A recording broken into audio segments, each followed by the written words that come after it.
Praise the lord. ದೇವರಿಗೆ ಸ್ತೋತ್ರವಾಗಿರಲಿ.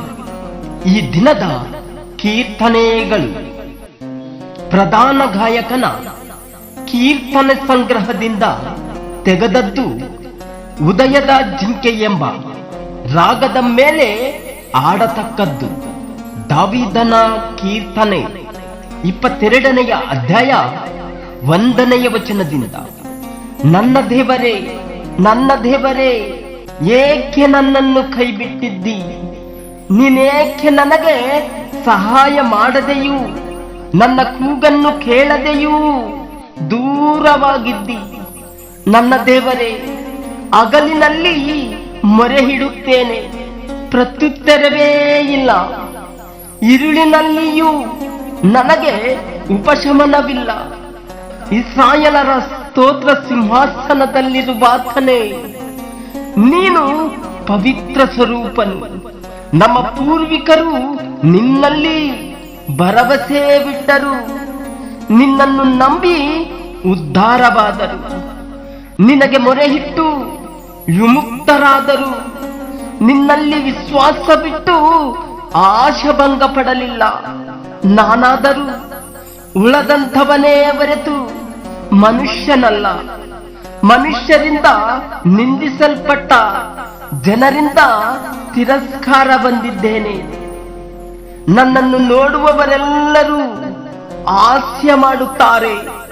ಅವರು ಓರೆ ತುಟಿ ಮಾಡಿ ತಲೆ ಹಾಡಿಸುತ್ತಾ, ಯೆಹೋವನು ತನ್ನನ್ನು ರಕ್ಷಿಸುವನೆಂದು ಆತನಲ್ಲಿ ಭರವಸೆ ಬಿಟ್ಟಿದ್ದಾನಲ್ಲ, ಆತನು ಅವನನ್ನು ಮೆಚ್ಚಿದ್ದಾದರೆ ರಕ್ಷಿಸಲಿ ಎಂದು ಹೇಳುತ್ತಾರೆ.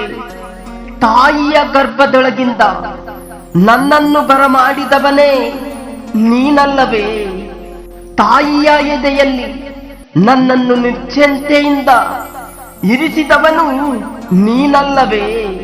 ಹುಟ್ಟಾಂತಿನಿಂದ ನೀನೇ ನನಗೆ ಆಧಾರ. ತಾಯಿಯ ತಾಂದಿನಿಂದ ನನ್ನ ದೇವರು ನೀನೇ. ನನಗೀಗ ಕಷ್ಟವು ಪ್ರಾಪ್ತಾಪವಾಗಿದೆ. ಸಹಾಯಕರು ಯಾರೂ ಇಲ್ಲ, ದೂರವಾಗಿರಬೇಡ. ಬಹಳ ಗೂಳಿಗಳು ನನ್ನನ್ನು ಸುತ್ತಿಕೊಂಡಿವೆ.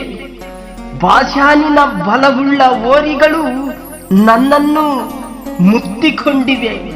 ಅವರು ಗರ್ಜಿಸುವ ಉಗ್ರ ಸಿಂಹಗಳಂತೆ ನನ್ನನ್ನು ನುಂಗುವುದಕ್ಕೆ ಬಾಯಿ ತೆರೆದಿದ್ದಾರೆ.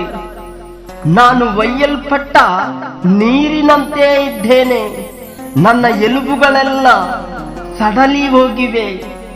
ನನ್ನ ಗುಂಡಿಗೆ ಮೇಣದಂತೆ ನನ್ನಲ್ಲಿ ಕರಗಿ ಹೋಗಿದೆ. ನನ್ನ ಶಕ್ತಿಯು ಬೋಕಿಯ ಹಾಗೆ ಒಣಗಿ ಹೋಗಿದೆ. ನನ್ನ ನಾಲಿಗೆಯು ಅಂಗುಳಕ್ಕೆ ಒತ್ತಿ ಹೋಗಿದೆ. ನೀನು ನನ್ನನ್ನು ಮಣ್ಣಿಗೆ ಸೇರಿಸುತ್ತಿ. ನಾಯಿಗಳು ನನ್ನನ್ನು ಸುತ್ತಿಕೊಂಡಿವೆ. ದುಷ್ಟರ ಗುಂಪು ನನ್ನನ್ನು ಆವರಿಸಿಕೊಂಡಿದೆ.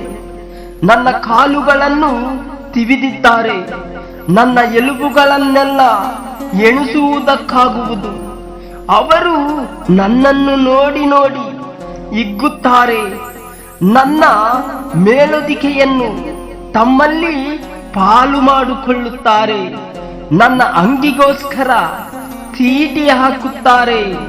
ಯೆಹೋವನೇ, ನನ್ನ ರಕ್ಷಕನೇ, ನೀನಾದರೂ ದೂರವಾಗಿರಬೇಡ. ಬೇಗ ಬಂದು ಸಹಾಯ ಮಾಡು.